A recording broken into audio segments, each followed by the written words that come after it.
Teacher posting का चर्चा चल रहा था, आज आपने लगता है उसका फैसला ही कर दिया लग रहा है। थोड़ा बताइए सर, क्या क्या फ़ायदा है उसमें, क्या क्या? फ़ायदा तो अभी क्या है, जो आज हमने बिल लेके आया था टीचर ट्रांसफ़र पोस्टिंग, सिर्फ टीचर ने, हमारा जितने भी एजुकेशन डिपार्टमेंट में जो रेगुलर एम्प्लॉयज़ हैं उनके लिए, तो काफ़ी दिनों से, काफ़ी सालों से जो हमारा एजुकेशन सिस्टम में जो प्रॉब्लम चल रहा था ड्यू टू मतलब जो ट्रांसफ़र पोस्टिंग को लेके, बहुत सारा स्कूल ऐसे है जहाँ पे बिल्कुल टीचर नहीं है। नहीं होने का वजह वही है कि कोई जाना नहीं चाहता है, ऑर्डर भी निकालो जाता नहीं है, तो उसको लेके लोग परेशान है, पब्लिक परेशान है, स्कूल वाले परेशान है, इसके बाद पेरेंट्स परेशान था। तो उस पर एक मतलब एक पुख्ता एक तरीका निकालना चाहिए था जहाँ पे लोग कंप्लाई करेंगे। तो पॉलिसी तो पहले से हमारा ट्रांसफ़र एंड पोस्टिंग का, तो सारे लोगों के साथ चर्चा करके हमारे जितने भी मेंबर्स के साथ चर्चा किया, उसके बाद हम लोगों ने एक बिल लेके आया था ट्रांसफ़र एंड पोस्टिंग का, ताकि उसको हम अच्छी तरीके से इम्प्लीमेंट कर सके और जितने भी दूर दराज में स्कूल्स है, बच्चे है हमारा, हर किसी को ये है ना शिक्षा का लाभ पहुँचे, उसी का ही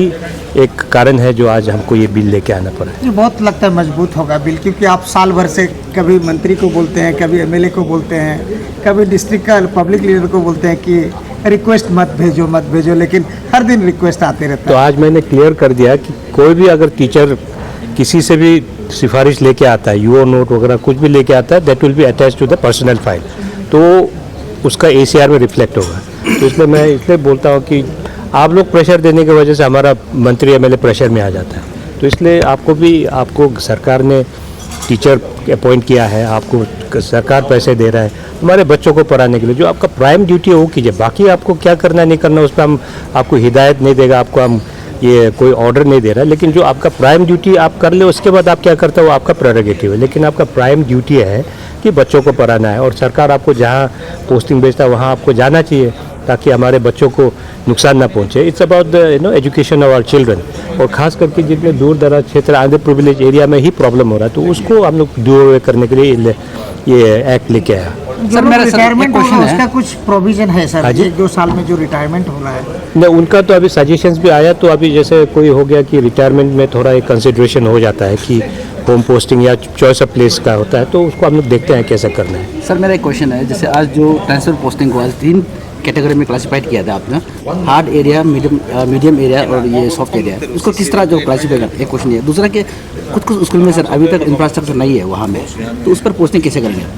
नहीं, इसलिए तो बोल रहे हैं ना, हमारा जो इंफ्रास्ट्रक्चर अभी बन रहा है, तो कुछ में इंफ्रास्ट्रक्चर नहीं है, मतलब आपका टीचर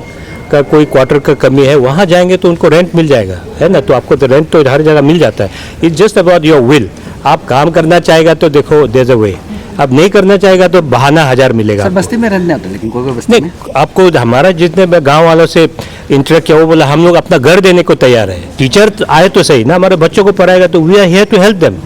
है ना, हमारे घर में बैठ के पढ़ाओ, इतना तक इनका गांव वालों का कमिटमेंट है। तो आपको जाएगा तो अपर सबसे मैं बात करता हूँ, वहाँ में कुछ गांव अभी तक ऐसे है जहाँ में रोड पहुँचता नहीं है, लेकिन स्कूल एग्जिस्ट है, तो ऐसे में टीचर पोस्टिंग करने से और रहेंगे कहाँ में, उसका स्ट्रक्चर, तो वहाँ में क्या कोई गांव भी नहीं है? जी बिल्कुल, गांव नहीं है तो किस स्कूल कहाँ से आ गया, वो तो बंद नहीं होगा, डॉक्यूमेंट दिखाएगा स्कूल एग्जिस्ट, तो इसका मतलब वो मर्जर में चला गया होगा। ऐसे उनको हम लोग मर्ज कर रहे हैं, जहाँ पे कोई गांव ही नहीं है स्कूल है, तो उसमें स्कूल रहने का मतलब भी नहीं है ना, है कि नहीं? जी जी, जहाँ आदमी नहीं वहाँ स्कूल क्या करेगा, किसको पढ़ाएगा? एग्जिस्टिंग दिखाता है कुछ जगह में अभी तक बहुत सारा स्कूल्स है जो हम लोगों ने क्लोजर कर दिया है, वो अभी जब तक उसको ऑफिशियली हम जब मर्ज नहीं करेंगे, वो तो अभी पोर्टल में रहेगा, वो तो आपका उसमें लिस्ट में रहेगा। तो इसलिए हम लोगों ने जो लास्ट टाइम जो मैसिव जो एक्सरसाइज किया था जो मर्जिंग का, वो सारा ऐसे स्कूल्स है वो मर्ज हो रहा है, वो बंद हो जाएगा इवेंचुअली। आर्ट्स मीडियम लो किस तरह क्लासीफाई करेंगे? लार्ज आपका हार्ड सॉफ्ट और ये वाला, वो उसको अभी उसी पे चर्चा है कि कैसे करेंगे। मेरा ये कहना है कि स्कूल स्पेसिफिक करेंगे, आप स्कूल स्पेसिफिक करेंगे, क्योंकि कोई डिस्ट्रिक्ट हार्ड पोस्टिंग हो सकता है, लेकिन वहाँ कोई स्कूल हो सकता है जो वो सॉफ्ट एरिया भी हो सकता है विद इन दैट, इसलिए हम उसको डिस्ट्रिक्ट वाइज या जोन वाइज नहीं करके हम स्कूल स्पेसिफिक, कौन से स्कूल में जाने कम टीचर जाता है, कौन सा स्कूल थोड़ा डिफिकल्ट एरिया में, स्कूल स्पेसिफिक हम आइडेंटिफाई करके स्कूल को ही बना देंगे कि ये this bunch of school falls on the hard area, this bunch of school falls on the soft and this bunch of school falls in the middle area, ऐसे करके करेंगे। ये जो आप मेडिकल बोर्ड का बात कर रहे थे, आपने कहा कि 80% जो कैंडिडेट्स लोग जो आया था ट्रांसफ़र पोस्टिंग का झूठा निकल गया, मतलब कैसे करके सर वो झूठा निकल जाता नहीं, है? झूठा मैंने नहीं बोला। आप वो फिर आप लोग आधा सुन के फिर क्वेश्चन पूछ रहे, ये तो प्रॉब्लम हो जाता है। मैंने वो जो लोग अपना जो भी मेडिकल का जो उन्होंने सर्टिफिकेट दिया उसमें से 80% तो मेडिकल बोर्ड ने रिजेक्ट कर दिया, बिकॉज आप में जरूर कोई ना कोई बीमारी होगा, लेकिन that doesn't amount to the kind of request you are making. आप जैसे कोई लाइफस्टाइल बीमार है उसको भी बेस में आप ट्रांसफ़र पोस्टिंग का चॉइस मांगेगा, वो नहीं होता ना। किसको बीमारी नहीं होता, हर किसी को थोड़ा ना थोड़ा बीमार होता है, लेकिन जो क्रिटिकली इल है, जिसको मतलब बहुत मेडिकल केयर जरूरी है, जिसको मेडिकल फैसिलिटी के सामने रहना है, ऐसे को मेडिकल बोर्ड ने आइडेंटिफाई करके दिया है। तो उसके मुताबिक तो हर किसी को तो एंटरटेन नहीं कर पाएगा ना। बीमार तो हर कोई होता है, किसी का थोड़ा कुछ सांस लेने का हल्का तकलीफ है, तो जिसको एजमेटिक है वो हाई एल्टीट्यूड में नहीं जा पाएगा, लेकिन जहाँ में लो एल्टीट्यूड में तो एजमा वाला को प्रॉब्लम नहीं होना चाहिए। ऐसे तरीका का है जो मेडिकल बोर्ड ने उस मुताबिक क्या क्लासीफाई करके हम लोगों को रिकमेंडेशन दे दिया कि इसको एंटरटेन करना है नहीं करना है। ये जो रिफॉर्मेशन आप कर रहे हैं इसमें ट्रांसफर पोस्टिंग बहुत बड़ा रोल प्ले करेगा ना सर?